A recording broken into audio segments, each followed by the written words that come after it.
And now for a flashback of some lost footage of Montana right after this.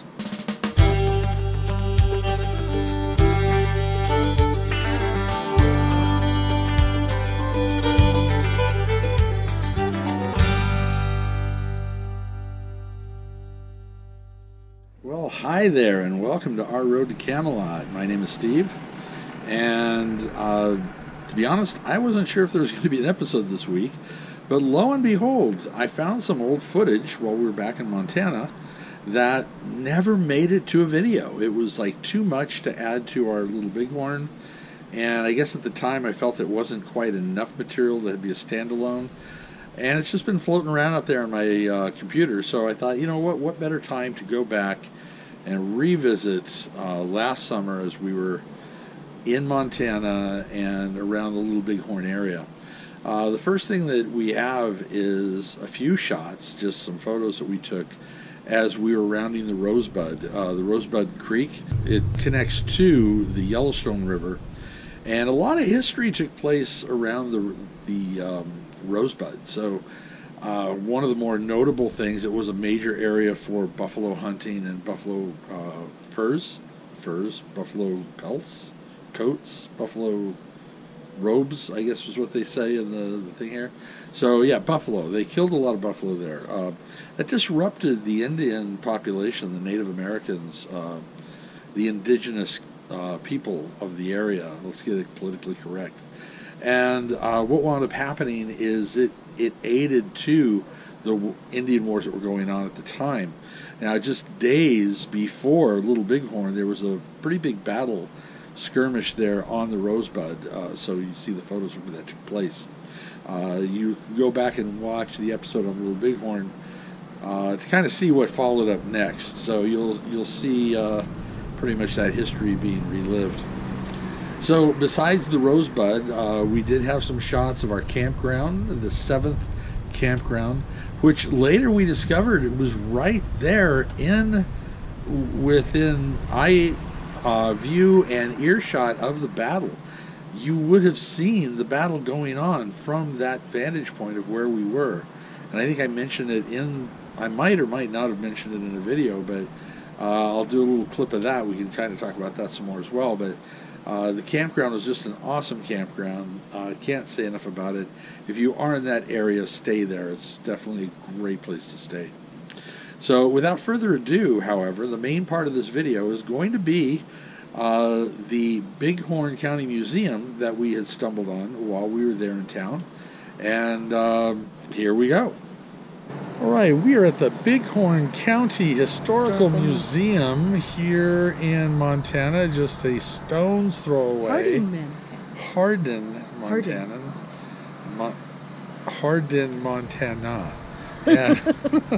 And just kind of just down the road from Little Bighorn Battlefield. So we're going to go in and take a look around, see some of the historic buildings. There's supposed to be, some really nice, like historic buildings brought in from other areas. This was established in 1979. Wow. Is when this was established, and they've been bringing in historic buildings. And it started, I want to say, on 24 acres, and they just recently expanded to 32. So they're bringing in a lot of really interesting and awesome stuff. That's really cool. And if I would have read that little pamphlet, I would have known this stuff exactly. Too. All right, See, go. I read the pamphlet. And I know. That's your job. Let's go. It is. Okay. Come on. Ooh, big bug. So this is everything that they would wear. The chaps, the shotgun. Notice it says it's pronounced shaps. Chaps. Out of all these years, I've never known it to be shaps. I've always thought it was chaps. I just learned something. Learned something new.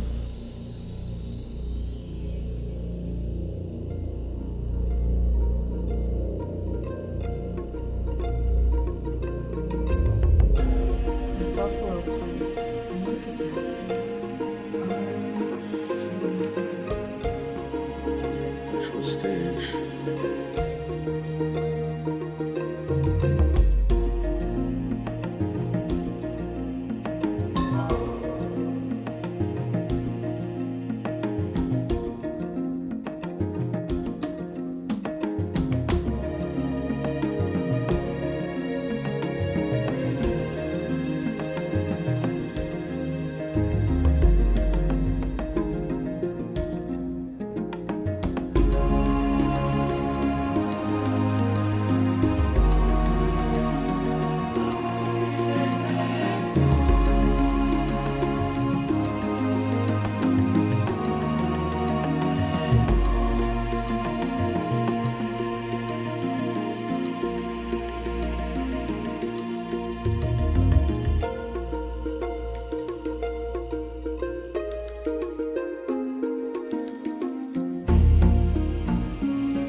see if anyone's home.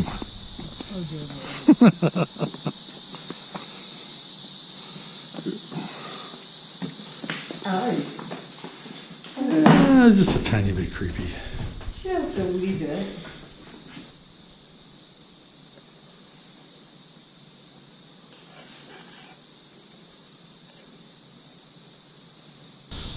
This is the halfway school.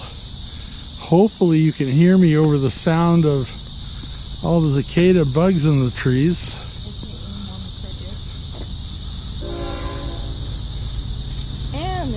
And the train. We're not going to get a word in edgewise between the bugs and the train.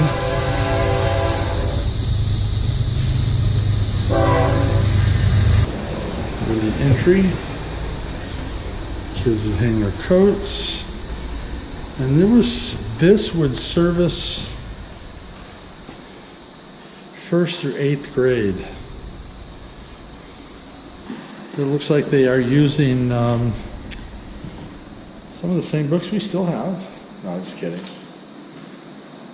I'd love to see what they did for teacher in-service back then.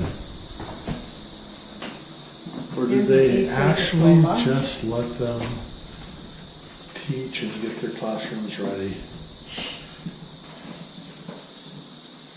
They'd have to, there's no video back then, so they had to watch plays on blood-borne pathogens and sexual harassment videos, plays.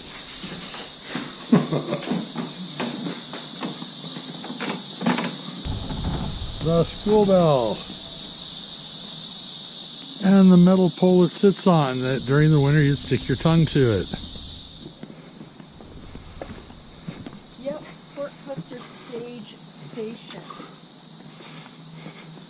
Oh my gosh. Oh, wow. Cool. Oh, wow.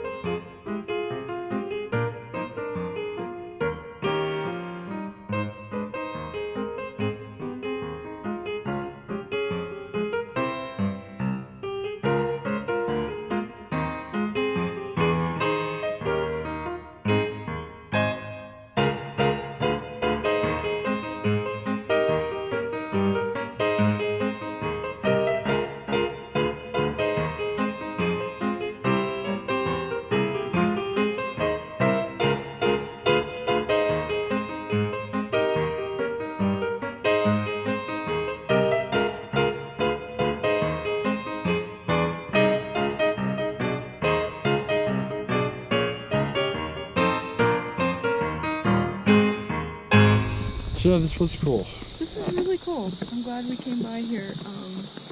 Showed you a lot of the way people lived, I guess, and things. Yeah. And what it must have been like with no air conditioning. Yeah, because it's like really, there's a breeze, but the clouds are moving in, so it's like almost humid. But the breeze feels good. Oh, now I feel it. Yeah, there's the breeze. So that was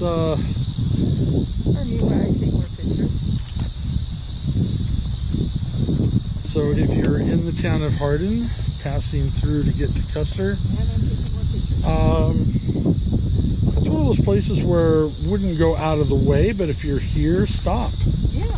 It wasn't bad at all. It's not expensive for the tour at all.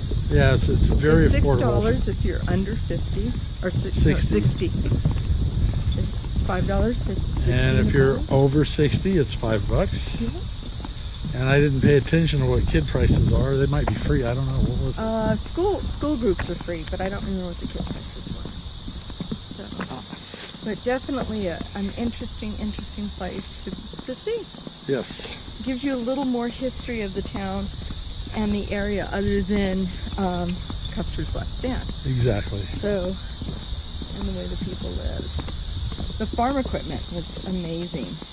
Oh, I love the old compared vehicles. to what they have now. Yeah, but it was it's very interesting to see in the cabins and Thank God for modern society.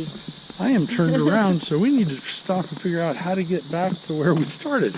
I think it's that way. Oh, yep, I see it now. Okay. All right. So until the next time. Later. Well, that will do it for this episode. I'm glad you're able to join us once again. I'm glad we're able to bring something to the channel. And don't forget, make sure you hit that notification bell. We may or may not be posting every Sunday at 2 for a while, but if we do, tune in, check it out. Make sure you hit that notification bell. So if we do continue to take a bit of a hiatus, you'll be there to join us when we come back. Subscribe. I need you to subscribe. Our numbers are growing, but they need to really grow. Share this channel with your friends that might be considering full-time travel or just like to see what's out there in the country. Have some fun. So that's about it. Until next episode, sorry Dawn could not join us on this one, but she's working today. But until next time, safe travels.